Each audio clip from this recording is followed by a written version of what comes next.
In this problem, we are going to be designing a vibration absorber to limit the oscillations of our diesel engine, our main machine here, and we want a limitation on how much the vibration absorber itself is going to be oscillating. So what we get to find here are the parameters for the vibration absorber. We get to choose the K2 and the M2 such that we want to minimize the oscillations of the machine. So what we're going to be saying is we want its amplitude in the 2 degree of freedom system to be 0 or minimized. And x2, we need to be at most 2 millimeters. So 2 times 10 to the negative third meters. So 2 parameters we get to choose, but also 2 design constraints that we have to maintain. In the information given, we don't have quite all of the modeling parameters for us, but let's look at the situation in 2 parts here. So first, we have our main machine without the vibration absorber, and we're observing how it is operating. Then we're going to put the vibration absorber on it. So for right now, I'm going to pretend like the vibration absorber is not there and look at this original 1 degree of freedom system and see how it's behaving. So we'll have a model before the vibration absorber and then a different model after. So in the original system, we are given M1 because we know the weight of the diesel engine is 3,000 newtons. So its mass is what we need though. So 3,000 divided by gravity of 9.81 meters per second squared is going to give us 306 to 3 digits of precision kilograms is the mass of the diesel engine. And we're told that it is affected by a driving frequency of 6,000 rotations per minute, RPM. But we want that in our standard units for angular frequency, so not rotations per minute, but radians per second. That is going to be equal to 200 pi radians per second. So I divided it by 60 to get rotations per second, multiplied it by 2 pi to get radians per second. So 200 pi radians per second, and I'll also put a decimal equivalent that's about 628 radians per second is that input frequency. So originally, while we're operating this machine, while it's rotating at 6,000 RPM, it is hitting resonance. So it's on this base and it's going to be resonating before we have that vibration absorber on it. So we're not told what that K1 is, but by observing that it's hitting resonance when we turn it on, we're going to then be able to conclude that omega n of this 1 degree of freedom system is equal to the driving frequency. And now, thinking back to unit 1, this is currently a 1 DOF system, so the natural frequency is root K1 over M1. We're not at the 2 degree of freedom system yet. We're not worrying about eigenvalues at the moment. Once we put the vibration absorber on, then we will.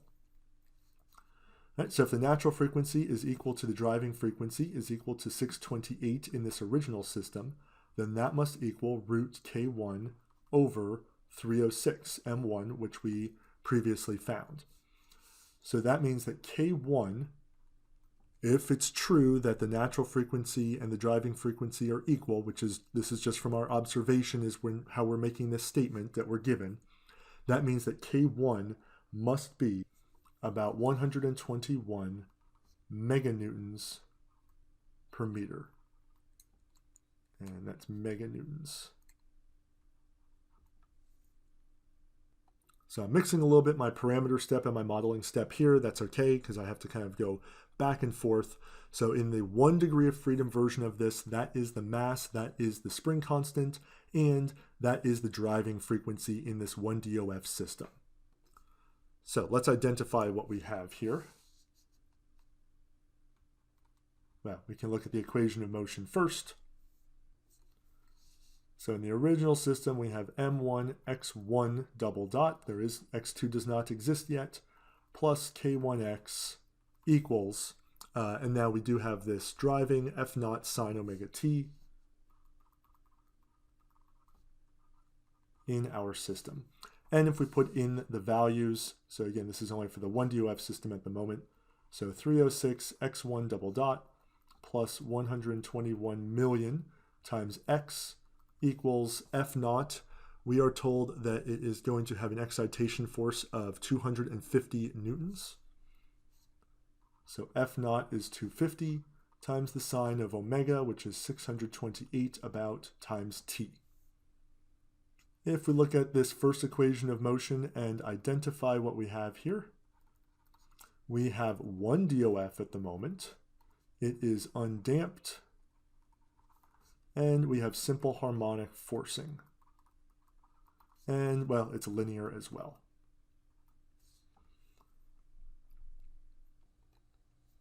So the solution is going to look like, for this system, going all the way back to unit 1, that it's going to be this x times cosine omega t minus cosine omega n t. And then in the parameter step, we're going to look at what that x looks like.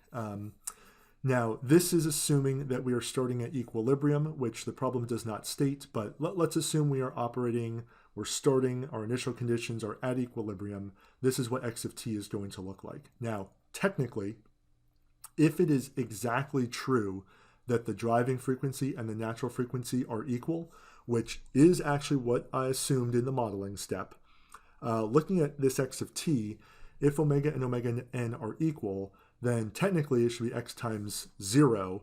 So really we should have no oscillations. So we have to be a little bit realistic in how this is going to operate. And we're going to say at this step, even though it kind of contradicts what we said earlier, that there's no way that omega and omega n are exactly equal. There's no possible way the natural frequency is exactly equal to the driving frequency in this step, because the K, the M are a little bit different than what we're measuring probably. So we're assuming that x of t is not 0.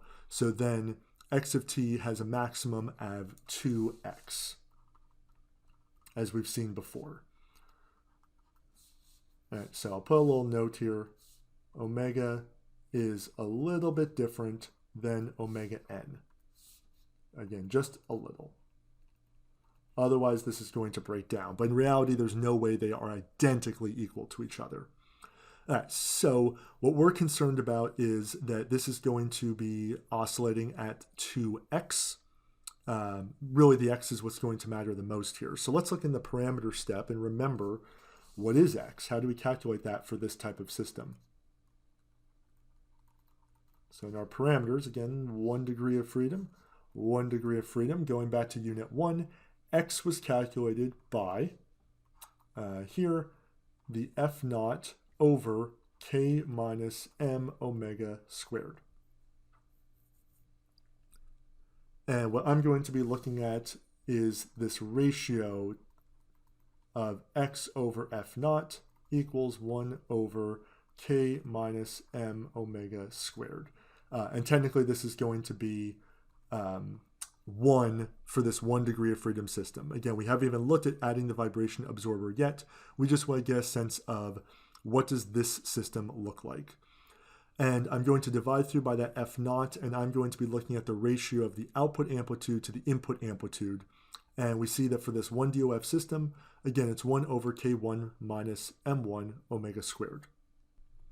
And the reason I'm looking at this ratio of the output amplitude over the input amplitude is this takes us back to system dynamics, looking at the Bode diagram. And really, I am going to be making by hand or by algebraically the Bode diagram for this system. So how does the ratio of the output to the input vary as I vary the input frequency?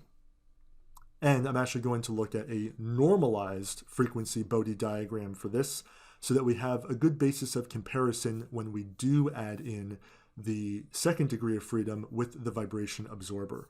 So I'm going to jump into MATLAB. I'm going to make the Bode diagram for the original system. We're going to see what the problem is with the original system. Well, it's hitting resonance, that's the problem, but we're going to visualize it, and then we're going to add the vibration absorber and see the difference between the first Bode diagram and then the subsequent one. All right, so I'm going to put my values into MATLAB. At the moment, I only know the M1 and the K1 and the driving frequency. So let me put some of those things in. So we can compute our natural frequency is that 628. and we'll get to K2 and M2 in a moment here. But I want to plot here on 271. I'm defining what I'm calling X1U. That is standing for the amplitude of oscillation of X1 in the unmodified system. So just in the one DOF system, what is the amplitude of oscillation there? So if you see, it's what I had on the written portion. I have a 2 here since technically it is going to be 2 times x. So I'm going to look at the true amplitude here. So the 2x, the 2 remains, but remember this is going to be the ratio really of x1 to f. It's not truly the value of f. So again, notice f0 is not in the numerator. Technically the left-hand side is x1 divided by f. And it's the absolute value. I'm just looking at the magnitude of this. So we'll see in the Bode plot that this will make a little bit more sense in a second. So what I'm going to do is I want to plot the normalized frequency Bode diagram. So I want to see how does this ratio behave on a span from 90, if the driving frequency is 90% of the natural frequency to 110% of the natural frequency. So that's what I'm doing here when I'm defining this omega 1. And now I'm going to make that normalized frequency Bode diagram. Now I only care about the amplitude part. I don't care about the phase in this example. So if we recall, the Bode diagram has an x-axis of the driving frequency, but here it's a frequency normalized Bode diagram. So I am plotting omega 1, which is what I'm calling the driving frequency, divided by omega n. That is, again, the natural frequency of the system before we put a vibration absorber on. It's that 628 radians per second. And it's semi-log, so the y is going to be that ratio, that x1 over f as a function of input frequency omega. So when it's plotted, we're going to see how this looks together. So let's plot the Bode diagram, the relative frequency or the frequency normalized Bode diagram. All right, so as we should expect, especially for an undamped system, we have this large peak when the driving frequency is equal to the natural frequency. And that was the problem in the system originally, is that we turned on the diesel engine. We know it's rotating at that 6,000 RPM, that 628 radians per second, and it was hitting resonance. And we can see that visually. If we could lower its speed of operation, its driving frequency, or raise it, well, we would be off of this peak. But we're stuck in a situation where, for one reason or another, it must be driven at that frequency, maybe to operate other things in our system. It must be exactly 6,000 RPM. And we're in a situation where we can't change the mass of the system, and we can't change the spring constant. So in the original system, that's the problem. We're hitting resonance. We have a really high ratio of output amplitude to input amplitude. So notice again, the y-axis is the ratio, is what I'm plotting, and the x-axis is the ratio of input frequency to natural frequency. So that's the conundrum we have. How do we avoid this situation? How do we avoid having resonance while the system is in operation? So our solution is going to be, for this example, adding a vibration absorber into our system. And then we're going to see how does the Bode diagram change once we do that. All right, so back to our system. That's the issue we have. We are hitting resonance when we are operating our machine. So now let's look at our modified system. And in this case, we are going to add this vibration absorber. So now we have this K2 and M2. It's not here, but this will have a mass of M2 associated with it that we get to add to our system, which is going to change the dynamics of the system because it's now 2 degrees of freedom. So our model is going to change a little bit, that we're going to have, well, a K2 and an M2 that we are going to be adding. We don't know yet what the values are going to be. We get to select them. We are not told what they are. However, the driving frequency is the same. It still is going to be operating at that 628 radians per second. We have not changed, and we are not going to change M1 and K1. Those are fixed. That's kind of why we're doing the vibration absorber, because we can't change the mass of the engine. We can't change the stiffness of it. That's why we're adding a vibration absorber where we can more easily select a custom K2 and M2. So what's going to change is our equation of motion. I won't go through the steps here because it's on the slides, but now for our 2DOF system, these are the equations of motions, and these are directly from the slides from before because it's the same system in this case. So the first equation of motion, and then the second, I guess I'll mark these here, is the M2 x2 double dot plus K2 x2 minus x1 equals 0. So no forcing on the vibration absorber directly. The forcing is still on that main mass, the diesel engine. So the important part, we could put in matrix form. I won't go through that step here because we already have the solution, but we could put into the matrix form. So the second set, it's now 2 degrees of freedom, and it's undamped still. We still have simple harmonic forcing, and it is still linear. But the fact it's 2 degrees of freedom is going to change what the solution looks like. So now our solution is going to look like we have our x is going to be this capital X sine omega t. Oh, and I'll point out here, my x of t solution from the first identify step, technically I do have a sinusoidal input, not a cosinusoidal input.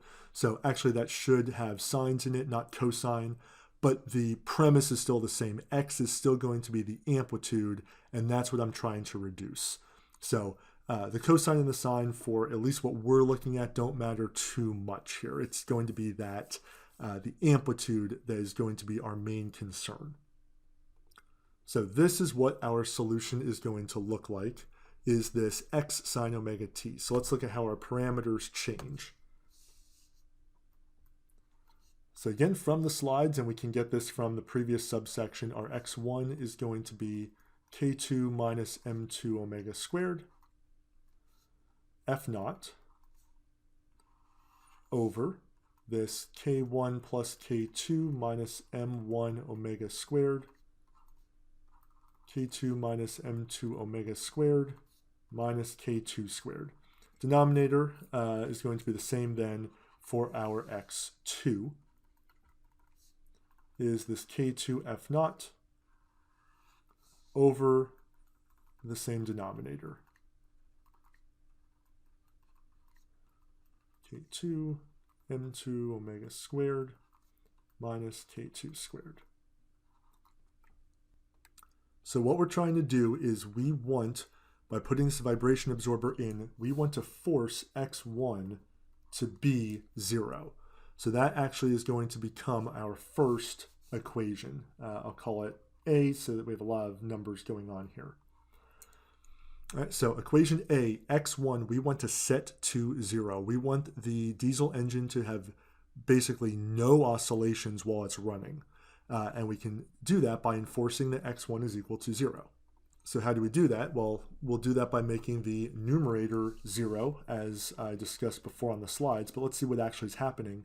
All I have to do is make k2 minus m2 omega squared equal to 0, and that makes x1 0. So the denominator doesn't matter as long as the numerator is 0. F naught is 0, so this is what we want to do. So this is going to happen as long as the ratio of k2 to m2 is equal to the driving frequency squared. So I can choose an infinite number of combinations of k2 and m2 as long as their ratio is omega squared, and it's always going to make x1 equal to 0. So I have 2 design parameters, and right now this is the first constraint. So I have an infinite number of design choices that would make that true. But I have a second constraint as well. So this is the first one. The second one was that x2, we don't want this vibration absorber just flying up and down during operation. We want it at least a little bit limited in how it's going to be traveling. We don't want it bouncing too high. So we want the vibration absorber itself. It's going to do all of the oscillation while this thing is operating, but we want it to be at most 2 millimeters of travel, of oscillation. So actually our second condition here, I'll call it B, this x2 has to be less than or at most less than or equal to 2 times 10 to the negative third meters.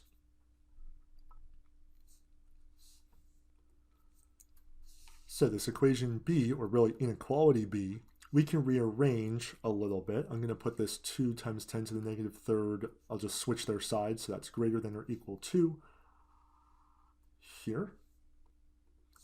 And I want to rearrange this a little bit. So K2 is equal to M2 omega squared will guarantee that the x1 is equal to 0. So what I can do is in my equation B, just substitute in everywhere I have a K2, M2 omega squared. So I have a K1, which is already set for us here. I have an M2 omega squared minus an M1 omega squared. M2 omega squared minus M2 omega squared minus K2 squared. And actually, this term is going to go to 0, which makes the denominator simpler. So I can rewrite this a little bit more compact. So I have an M2 omega squared F naught. Oh, actually, I have to rewrite this term. That's a K2 squared. Again, I know K2 is an M2 omega squared quantity squared. So over an M2 omega 2 quantity squared, and that's going to equal, well, this crosses out and one of those does, F naught over M2 omega squared. And I'm just worrying about the absolute value of this, so technically that was negative here. But it's going to go plus or minus 2 millimeters. So with a little bit of hand waving here. So as long as the amplitude of that is less than 2 times 10 to the negative third meters, I'm going to be okay.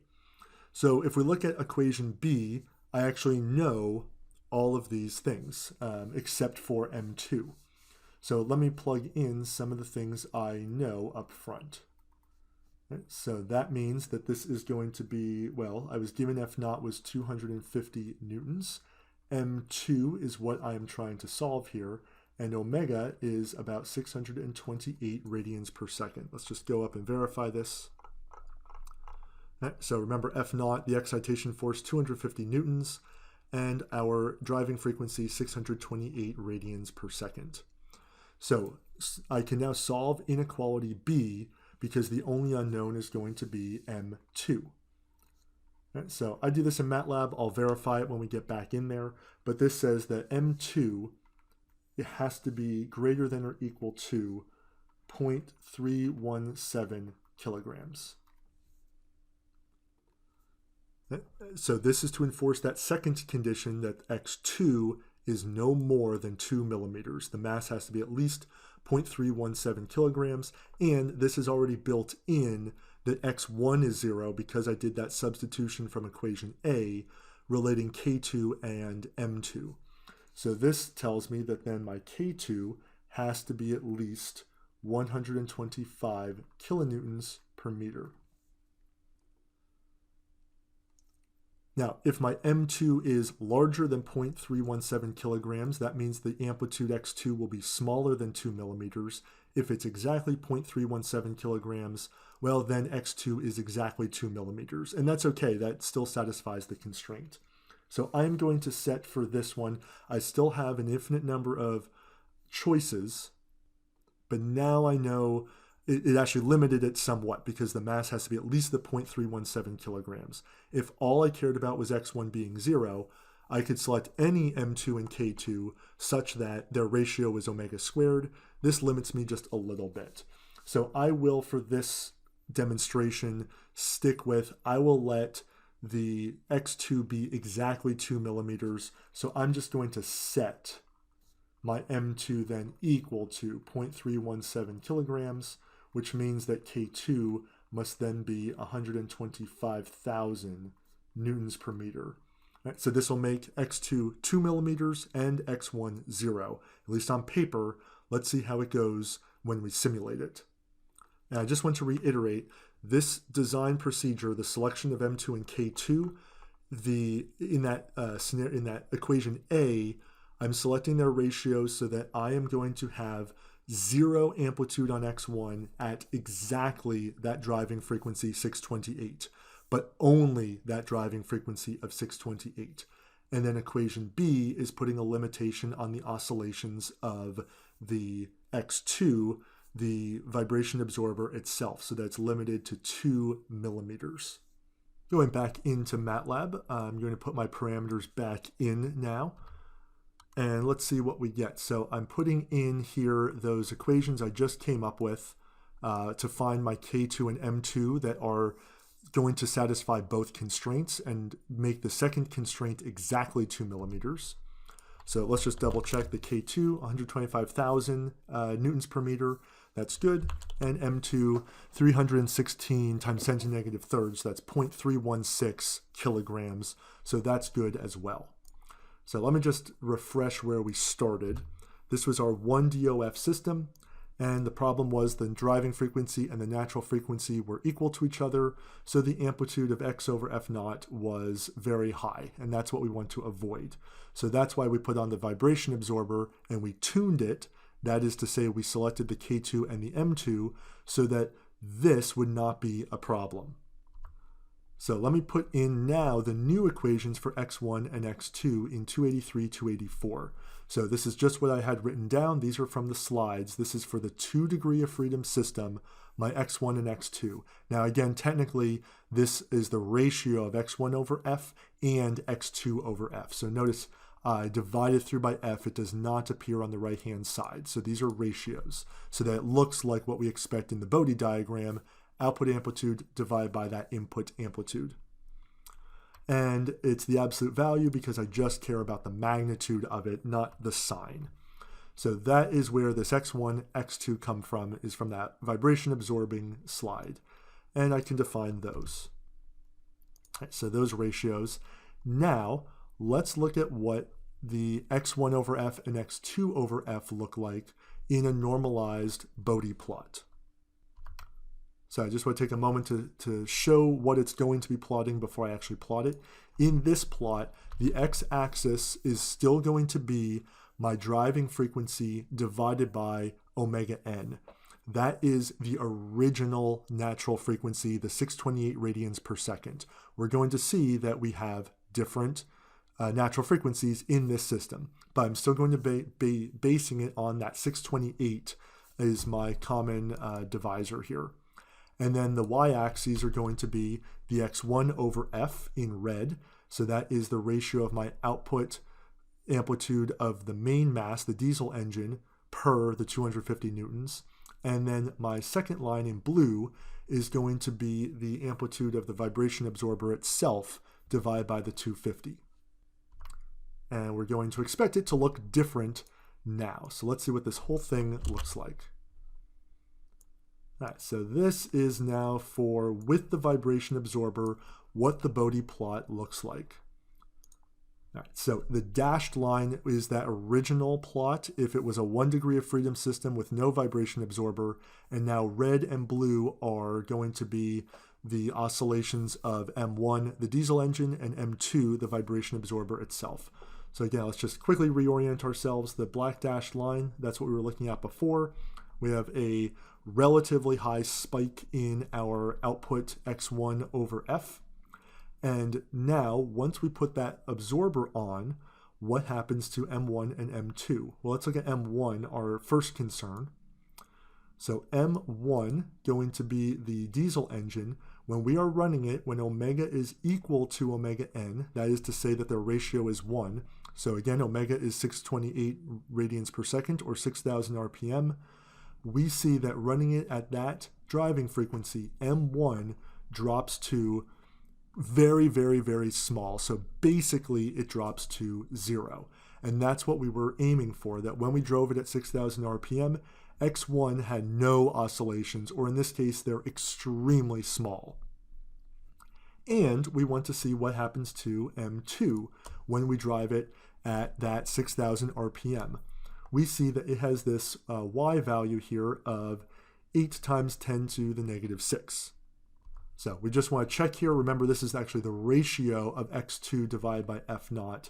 So what is 8e negative 6 times 250? We get 2 millimeters. So this is what we designed it to do, that the oscillation, the value of x2 is 2 millimeters when we drive it exactly at the 6,000 radians per second, or 6,000 RPM, 628 radians per second that we were designing to.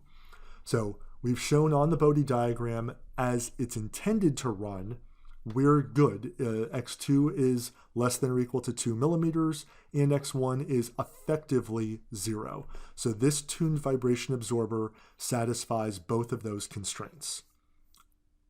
But let's see kind of the downside of what we've created.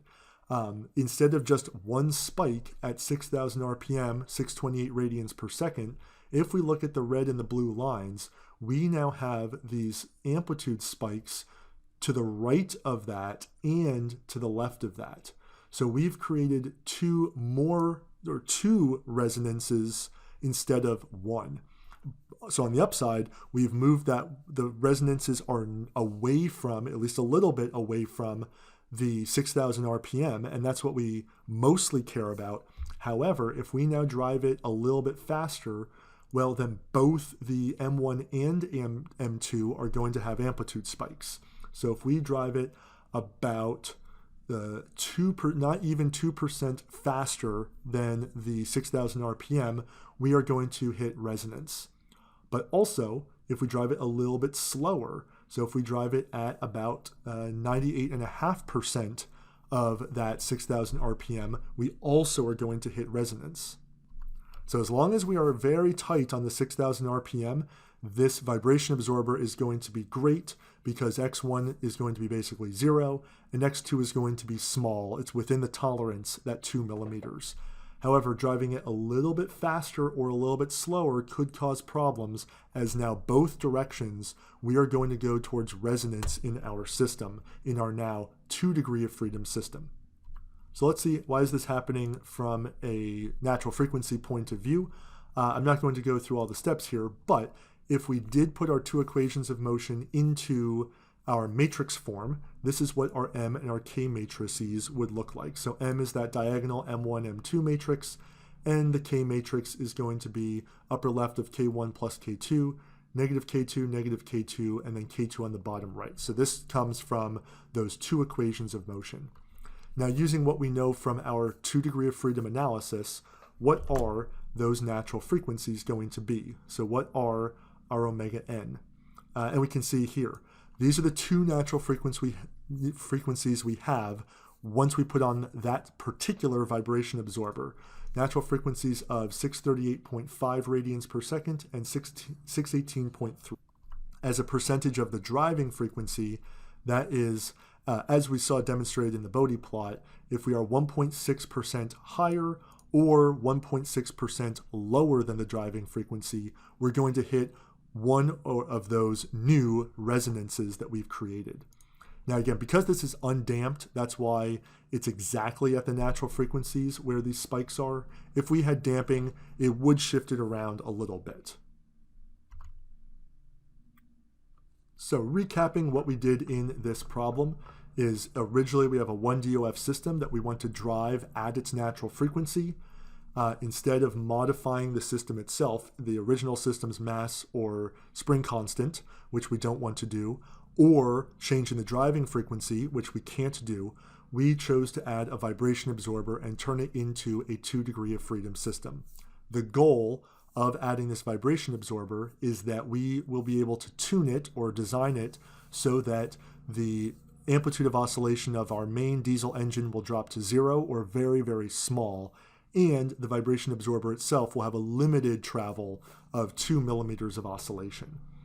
So what we did is, in this new 2 degree of freedom system, we know what the amplitude of x1 and x2 should be from the equations of motion and from applying from the subsection on force vibration in 2 degree of freedom systems. We imposed that x1 had to be 0 and the x2 had to be less than or equal to 2 millimeters. So these two, one inequality, one equality, let us choose a K2 and an M2 that would simultaneously satisfy both of those conditions. So for exactly 2 millimeters of travel of the vibration absorber and 0 or very close to 0 travel in the diesel engine, we came up with a mass for the vibration absorber of 0.317 kilograms and a stiffness of 125,000 newtons per meter.